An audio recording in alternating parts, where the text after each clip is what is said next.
La tendance générale, c'est quand même la croissance de l'activité humaine, notamment agricole, la croissance des villages, la croissance de la culture, qui vient empiéter sur le territoire de la faune sauvage, qui elle-même du coup va venir s'en servir et va venir provoquer des dégâts qui sont graves pour les gens qui vivent là, d'une part des dégâts économiques, parfois des dégâts pour leur vie, et donc ça provoque évidemment une hostilité et des représailles.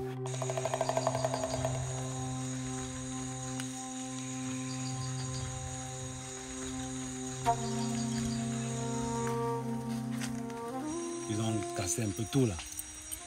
Apparemment, nous sommes à bout de souffle. On ne sait pas comment on va faire. Parce qu'avec ces plantains, on vendait, on parvenait à joindre un peu, à joindre le bout. Ils sont venus dévastés. Maintenant, il faut recommencer tout à zéro.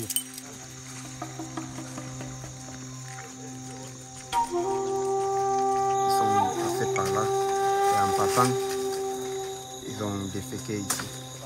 Et ils sont en train de voler des séquelles. Comme ça, on est sûr que nous sommes sur les gorilles.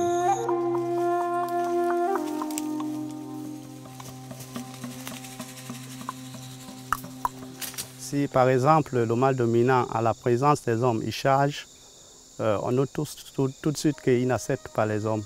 Mais si lorsque les membres de l'équipe de suivi se présentent et qu'ils continuent à vaquer normalement à ses occupations, à leur occupation quotidienne, c'est-à-dire ils mangent, ils jouent, ils font leur nid et dorment, sans que la présence n'inquiète le groupe de gorilles en ce moment-là, on peut estimer que le groupe est habitué.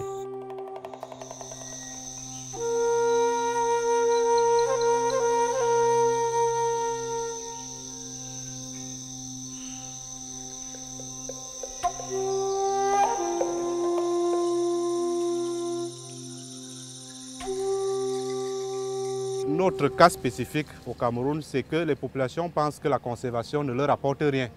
Il faut vraiment apporter un équilibre pour que les populations comprennent qu'en conservant, on peut également se développer.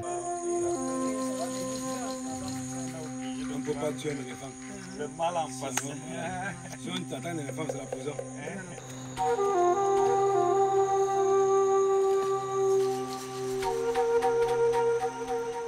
On a commencé par voiture, on a ensuite entamé par moto et puis on a fini à pied. Et puis en venant, on a traversé les ponts dangereux. Donc dire à un touriste de venir ici pour observer les gorilles dans ces conditions, ça sera un peu difficile. Il faut des infrastructures d'accueil.